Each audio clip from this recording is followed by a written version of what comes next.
This is the story of how Tulsa Remote, a dying city's desperate program, bet $10,000 per person that strangers from the internet would save its economy. And somehow, against nearly every expectation, it might have actually worked. Tulsa, Oklahoma sits in oil money country, a place that peaked decades ago and spent years watching its best and brightest walk out the door. From 2015 to 2019, Tulsa hemorrhaged roughly 1,000 college-educated residents every single year. The people moving in to replace them were mostly over 45 and earning below the state average. Oklahoma itself posted 3 consecutive years of negative migration from 2016 to 2018, its slowest population growth since 1990, according to Federal Reserve Bank of Kansas City data. This wasn't decline on paper. This was a city hollowing out in real time. So, in November 2018, someone decided to try something that sounded almost desperate. Pay remote workers $10,000 to move to Tulsa for at least a year. That's it. That was the plan. The money came from the George Kaiser Family Foundation. George Kaiser is a billionaire oil and banking magnate whose family fled Nazi Germany in 1938, just months before Kristallnacht. They landed in Oklahoma, and the state took them in. Kaiser has spent decades trying to pay that debt back. He's given away hundreds of millions. He built Gathering Place, the largest privately funded park project in the United States, a $350 million gift to the city. He signed the Giving Pledge alongside Buffett and Gates. Tulsa Remote was another bet on the city that saved his family, alongside sister programs like Tulsa Innovation Labs and Build in Tulsa. The first cohort in 2019 was tiny, 70 people. That's it. 70 strangers showing up in a mid-sized Oklahoma city where nobody really understood what was happening. Obum Ukabam was one of those first arrivals, and he described the reception as skeptical at best. The locals did not know what to make of these transplants. Were they tourists? Were they taking something? Ukabam remembers having to stand up and say, "Hey, I'm more than just the person you brought in for $10,000. But then, something nobody predicted happened. The program got 10,000 applications in its first year, and then COVID hit. Remote work exploded overnight. Suddenly, the entire concept of Tulsa Remote did not sound crazy anymore. It sounded prescient. Applications more than doubled in 2021. People were fleeing expensive coastal cities, rethinking everything about where and how they wanted to live. And here was Tulsa saying they would literally pay you to come here. The inspiration, oddly enough, came from Teach for America. City officials had noticed that some teachers who moved to Tulsa for Teach for America's 2-year commitment simply never left. They built lives. They stayed. The thinking was, what if you could engineer that same effect at scale?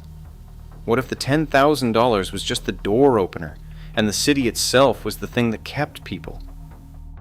Here's where the numbers get interesting, because this is not just a feel-good story about a quirky program.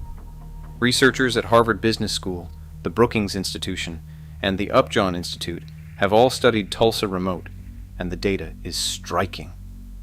Harvard professor Prithviraj Chowdhury led much of this research, validating what city officials hoped would happen. 4,000 people have now moved to Tulsa through the program. Their average income is over $104,000. 88% have at least a bachelor's degree, compared to 32% for the local population. The median age is 35. These are exactly the kind of residents cities spend billions trying to attract through corporate tax breaks and stadium deals. And they are generating real money. $878 million in direct employment income. $30.5 million in county and state tax revenue. Over 1,400 jobs were created. The Upjohn Institute found the program delivers a 4-to-1 return on investment for existing residents. Every dollar spent relocating a remote worker generates nearly $14 in new local labor income. Compare that to traditional business incentives, and the gap is staggering.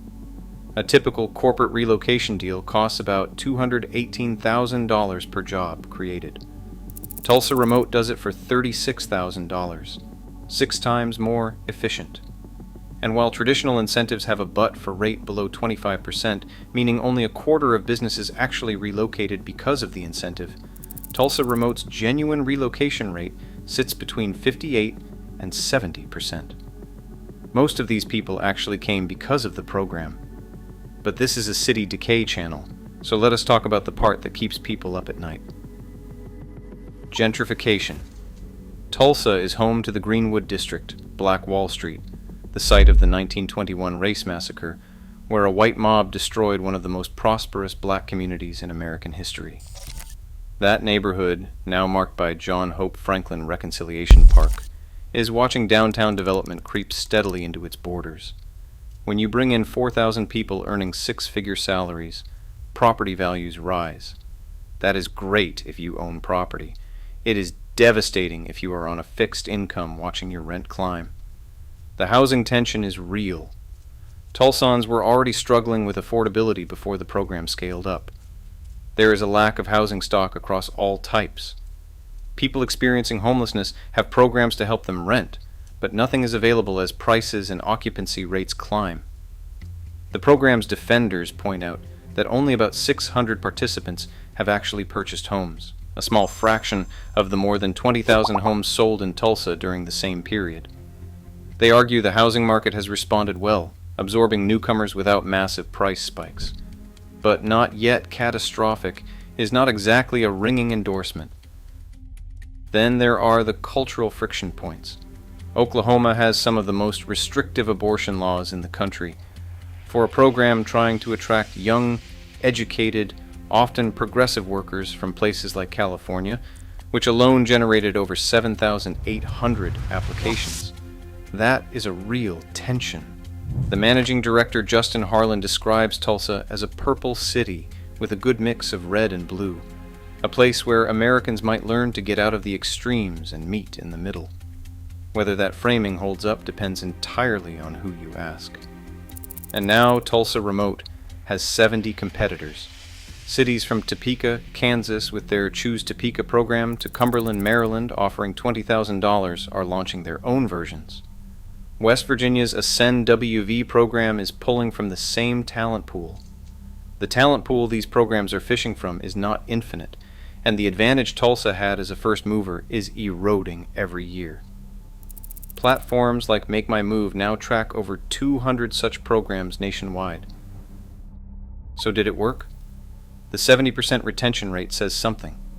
3 out of 4 people who finished their year in Tulsa stayed. They bought homes. 20% launched local businesses, 11% joined local boards, 4% founded nonprofits. Faith Langevin moved from Atlanta. Her husband also got the incentive, and they held their wedding in Tulsa. When asked if she had regrets 3 years later, she said, "Absolutely not. This is really home." Harlan himself admits the endgame is not paying people forever. At some point, he says, our hope is that the magic of this place is incentive enough. By every measurable economic metric, Tulsa Remote has exceeded what anyone thought possible when 70 strangers showed up in 2019. It reversed brain drain. It generated hundreds of millions in economic activity. It proved that investing in people, rather than corporations, can be dramatically more efficient. But the reality is messier than the headline. It works for the city's balance sheet. It works for the participants who save an average of $25,000 a year on housing, and it creates genuine tension for longtime residents watching their neighborhood change. Its long-term sustainability depends on a billionaire's foundation continuing to write checks in a landscape where dozens of other cities are now playing the same game. Tulsa bet that if you paid people to show up, they would fall in love with the place and stay. 4,000 people later, the early returns say the bet is paying off. Whether it keeps paying off is the question nobody can answer yet. And that uncertainty, that gap between the numbers on the page and the lived experience on the ground, is the most honest thing you can say about it.